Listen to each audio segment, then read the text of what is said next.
পড়াশোনা কিছু নেই? যা পড়তে বস যা। চাচা পড়তে ভালো দে। ঠাম্মা তোমার তো বয়স হয়ে গেছে, তুমি না হয় কদিন গয়া কাশি থেকে ঘুরে এসো।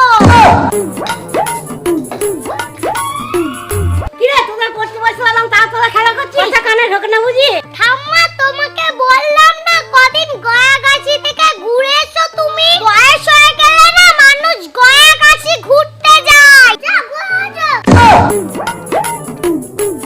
তোরা দুজন তো দেখছি খুব বদমাশ হয়েছিস, কথা হার মানছিস না। ও ঠাম্মা তো দেখছি জ্বালিয়ে খেলো। ভাই বাড়ি থেকে ডুকডুকিটা নিয়ে আয় তো দেখি একটু। একটু বাজিয়ে ঠাম্মাকে কয়েকদিন গয়া কাশি পাঠিয়ে দি, ঘুরে আসুক।